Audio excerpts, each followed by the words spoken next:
Le maillot réveil. Hier soir, plus d'1 million de jeunes ont découvert les réponses de Parcoursup. Régis. Ah oui, j'adore. Alors pour ceux qui connaissent pas Parcoursup, c'est le seul jeu où tu peux gagner des études. C'est génial. Félicitations, votre fille remporte une licence de gestion durable des équipements funéraires à Limoges. Alors là, t'as le père qui applaudit et la gamine qui chiale. C'est une sorte de camoulox pour ados où tu peux avoir 18 de moyenne en philo, parler 3 langues et finir en BTS maintenance des équipements thermiques à 400 km de chez soi. C'est génial. C'est génial. Alors moi, je suis complètement fan de Parcoursup. C'est devenu maintenant un rituel collectif absurde chaque année. C'est plus une plateforme d'orientation, c'est Koh-Lanta organisé par l'Éducation nationale. Vous avez participé aux épreuves ? Évidemment. J'ai suivi ça avec ma nièce. Enfin, surtout avec ma sœur. Parce que la plus stressée des deux, c'est clairement la mère. Je me rappelle, c'est souvent ça. Ma sœur actualisait Parcoursup toutes les 30 secondes comme un trader pendant le crack de 2008. Elle avait 3 écrans, 2 téléphones, un tableur Excel. À un moment, je me suis dit, elle allait vendre des actions EDF. Et pendant ce temps-là, t'as ma petite nièce qui regardait des vidéos de chat qui pète sur TikTok. Et l'ambiance était tendue ?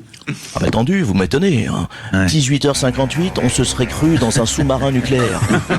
Personne n'utilise le Wi-Fi, éteignez les micro-ondes, débranchez la cafetière. On aurait dit la salle d'attente d'une greffe du cœur, sauf que là, on essayait juste d'obtenir une place en BTS compta à Melun.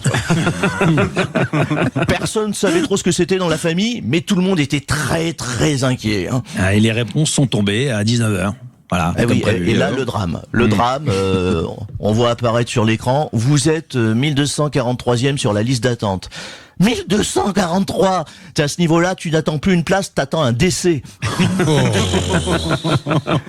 Alors ma sœur est en larmes, faut savoir, les listes d'attente de Parcoursup, c'est comme la monarchie britannique. Tu avances uniquement quand quelqu'un disparaît devant toi. Alors au final, ma petite nièce a reçu un oui, un oui si. Ça c'est génial, c'est magnifique comme formule. Oui si. En français, ça veut dire on vous prend, mais on a quand même quelques inquiétudes. C'est la même réponse que reçoit Patrick Bruel quand il demande un massage, en fait. Il est terrible. Finalement, Parcoursup est une excellente préparation à la vie adulte. Évidemment, parce que tu remplis des formulaires incompréhensibles, tu attends des mois, personne ne t'explique les règles, et à la fin, tu remercies chaleureusement un écran qui t'accorde un BTS joie de vivre à Châteauroux. Bienvenue dans l'administration française. Allez, à demain.